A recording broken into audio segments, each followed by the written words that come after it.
ವಿದ್ಯಾಭ್ಯಾಸದ ಒತ್ತಡ ಹಾಗೂ ಹಿರಿಯರ ಮಾತಿನಿಂದ ಮನನೊಂದ 10ನೇ ತರಗತಿ ವಿದ್ಯಾರ್ಥಿನಿ ಓರ್ವಳು ಆತ್ಮಹತ್ಯೆ ಮಾಡಿಕೊಂಡಿರುವ ದಾರುಣ ಘಟನೆ ಚಿಕ್ಕಮಗಳೂರು ಜಿಲ್ಲೆಯ ಕಡೂರು ತಾಲೂಕಿನ ಯಳ್ಳಂಬಳಸೆ ಗ್ರಾಮದಲ್ಲಿ ನಡೆದಿದೆ.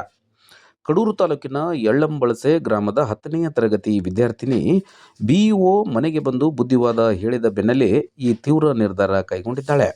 ವಿದ್ಯಾರ್ಥಿನಿಯು ಒಟ್ಟು 500 ಅಂಕಗಳಿಗೆ ಕೇವಲ 93 ಅಂಕ ಗಳಿಸಿದ್ದಕ್ಕೆ ಬಿಇಒ ಅವರು ಮನೆಗೆ ಭೇಟಿ ನೀಡಿ ನೀನು ಪಾಸ್ ಆಗ್ತೀಯಾ ಎಂದು ಪ್ರಶ್ನಿಸಿ ಬುದ್ಧಿ ಹೇಳಿ ಹೋಗಿದ್ದರು.